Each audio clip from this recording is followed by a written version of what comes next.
အားလုံးပဲမင်္ဂလာပါဒီဗီဒီယိုမှာဆိုလို့ရှိရင်ကျွန်တော် Telegram သုံးတဲ့သူတွေအတွက်ပေါ့နော်တချို့လူတွေကျွန်တော်ကိုမေးကြတာတွေရှိတယ် TikTok မှာပေါ့နော်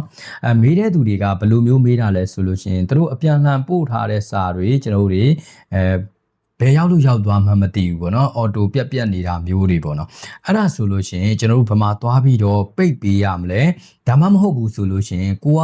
ဟလာအပြန်လှန်ရှက်ထားတဲ့စာတွေကိုအော်တိုပြက်စေခြင်းတယ်ပေါ့ဗျာ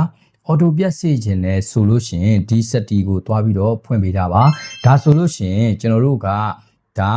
မေကွန်းနှစ်ခုလုံးအတွက်ကိုကျွန်တော်တခါတည်းပြောပြပေးလိုက်မယ်ပေါ့နော်အဲ့တော့ကျွန်တော် Telegram ထဲကိုဝင်လိုက်မယ်ဝင်ပြီးသွားပြီဆိုလို့ရှိရင်ကျွန်တော်တို့ကဒီမှာ profile ဘေးနားမှာစက်တီလေးရှိတယ်အခုဒီ Telegram ကလည်းကျွန်တော် update ဖြစ်သွားပြီဆိုတော့ကျွန်တော်တို့ဒီမှာဆိုလို့ရှိရင်စက်တီတို့ contact တို့ပေါ့နော်အဲ့ဒါတွေအောက်ဘားလေးကိုရောက်လာပြီပေါ့နော်အဲ့တော့စက်တီလေးကိုကျွန်တော်တို့တစ်ချက်နှိပ်လိုက်မယ်စက်တီလေးကိုနှိပ်ပြီးသွားပြီဆိုလို့ရှိရင် private and security ဆိုတာလေးကိုကျွန်တော်တို့တစ်ချက်နှိပ်လိုက်မယ်နှိပ်ပြီးသွားပြီဆိုလို့ရှိရင်စာတွေကိုကျွန်တော်တို့ဟာလားဘယ်ရောက်လို့ရောက်မှမသိတဲ့သူတွေအော်တိုပြက်နေတဲ့သူတွေဆိုလို့ရှိရင်ကျွန်တော်တို့ဒီနေရာလေးမှာလာပြီးတော့စစ်ကြည့်လိုက်ဒီနေရာမှာလာစစ်ကြည့်တယ်ဆိုလို့ရှိရင်ကျွန်တော်တို့ဒီနေရာမှာလာပြီးတော့စစ်ကြည့်တယ်ဆိုလို့ရှိရင်ကျွန်တော်တို့ဒီမှာပေါ့နော်ကိုကဥပမာတစ်ခုပေါ့နော်ဒီမှာ one day letter ပေါ့နော်အဲပဲဖွင့်ထားမိတယ်ပေါ့နော်ဒီလိုမျိုးဖွင့်ထားမိတယ်ဆိုလို့ရှိရင်ဒီ after မှာကျွန်တော်တို့တွေကဖွင့်ထားမိတယ်ဟလာ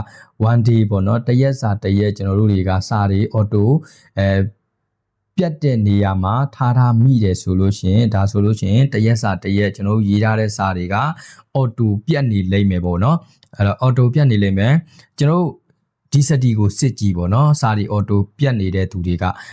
ဒါမှမဟုတ်ဘူးဆိုလို့ရှိရင်နောက်ထပ်မေခွန်းတစ်ခုကကြတော့ကျွန်တော်တို့ဟာလာကိုချက်ထားတဲ့စာတွေပေါ့နော်တခြားလူမသိစေချင်ဘူးပေါ့နော်ဥပမာတစ်ခုကျွန်တော်ဒီနီလန်းကတော့ကောင်းတဲ့နီလန်းတော့မဟုတ်ဘူးပေါ့နော်ကောင်းတဲ့နီလန်းတော့မဟုတ်ဘူးကျွန်တော်တို့ကိုယ့်ရဲ့စာတွေကိုအော်တိုဟလာပြက်စီခြင်းနဲ့တစုံတယောက်မသိစေခြင်းဘူးတဦးတယောက်မသိစေခြင်းဘူးဆိုလို့ရှိရင်တော့ကျွန်တော်ဒီမှာဒီအမှတ်ကလေးပေးထားလိုက်ပေါ့နော်ဒီမှာလေးပေးထားလိုက်ဒါဆိုလို့ရှိရင် तू ကတရက်စာတရက်ပေါ့နော်ကိုချက်ထားတဲ့စာတွေကကျွန်တော်တို့တွေအော်တိုပြက်သွားမှာဖြစ်ပါတယ်အဲ့တော့သူ့ရဲ့ပုံမှန်အတိုင်းဆိုလို့ရှိရင်တော့ကျွန်တော်ဒီမှာ off လုပ်ထားလို့ရတယ်ဒါဆိုလို့ရှိရင်တော့ကျွန်တော်တို့ရေးထားသမျှ data တွေပေါ့နော်ရေးထားသမျှစာတွေပုံတွေဗီဒီယိုတွေအားလုံးကရှိနေလိမ့်မယ်ပေါ့နော်ဟုတ်ကဲ့ပါအဲ့တော့အားလုံးအတွက်ကိုကျွန်တော်ဖြည့်ပေးလိုက်ပြီးဖြစ်ပါတယ်ကျွန်တော်ရဲ့ဗီဒီယိုတွေကိုကြည့်ပေးကြတဲ့တယောက်ချင်းစီတိုင်းကျေးဇူးတင်ပါတယ်နောက်ထပ်ဗီဒီယိုဒီမှာလဲဘာအကြောင်းအရာတွေကိုသိချင်လဲဆိုတာ comment အောက်မှာရေးပေးခဲ့ပါအောင်ခင်ဗျ